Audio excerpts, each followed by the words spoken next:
Ladies and gentlemen, the President of the United States and the Prime Minister of Japan.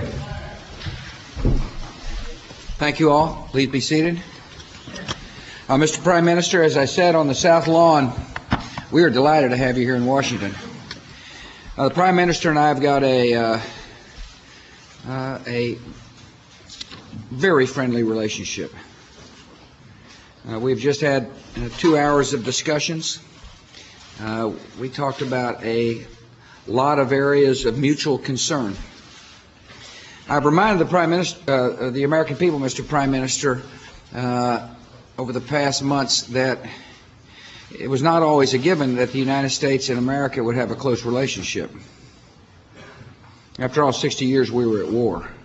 60 years ago we were at war, and today we talked about North Korea and Iran and Iraq and trade and energy cooperation. It's an amazing fact that we're able to have these discussions. To me, it shows the power of liberty and democracy to transform enemies to allies and to help transform the world. And one thing about the Prime Minister is he understands that. He's a firm believer that in universal values. He believes in freedom, and he's willing to act on those beliefs. And we have been a strong partner in peace, Mr. Prime Minister. You've had a remarkable tenure as the Prime Minister of your country. You have led with courage. You have made hard decisions. You've helped us change our relationship so that Japan and the United States will be able to work even closer together in the 21st century. You made the hard decision to help realign our troops in your part of the world to better accommodate the needs of the Japanese people and at the same time keep in position a relationship that will be necessary for peace and stability.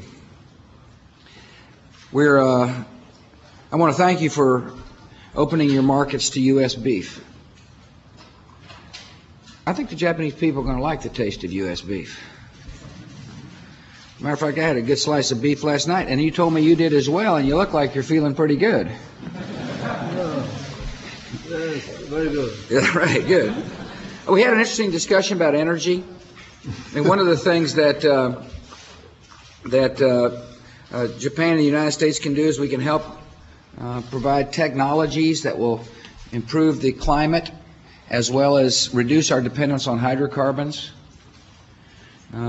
We discussed the nuclear suppliers group that we're part of and our contributions to some research and development that will help speed up fast breeder reactors and new types of reprocessing so that we can help deal with the cost of globalization when it comes to energy, make ourselves more secure economically as well as make us less dependent on hydrocarbons from parts of the world that may not agree with our policies. We, as I mentioned, we discussed Iraq and Afghanistan. By the way, the Japanese Defense Forces did a really good job when they were in Iraq, and they're able to leave because they did such a good job. And now the Iraqis will be running the province in which the Japanese forces used to be. Nevertheless, the Prime Minister, as he mentioned in the comments, will continue to provide airlift capacity and naval help. The North Korean issue is one, obviously, that's got everybody's attention now.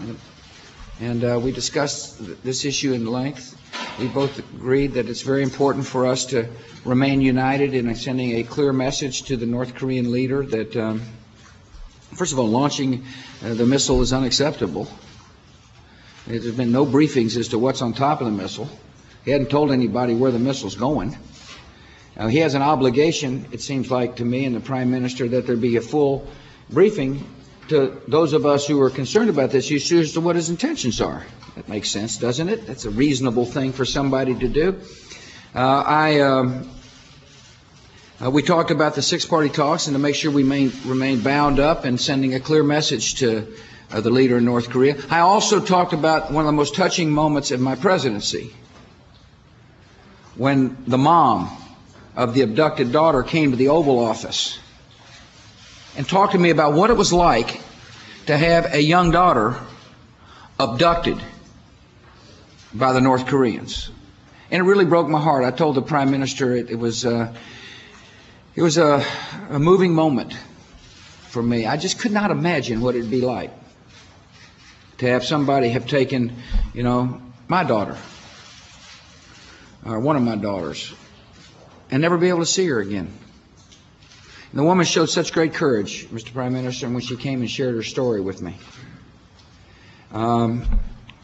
It took everything I could not to weep listening to her.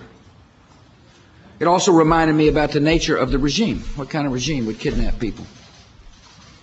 Just take them offshore, What kind of person would not care about how that woman felt? And so we talked about the need to work together to bring a resolution to this issue about nuclear weapons. And I reminded the Prime Minister, he didn't need reminding, but I will share it with him once again, my deep concern about the human condition inside North Korea. He shares that condition.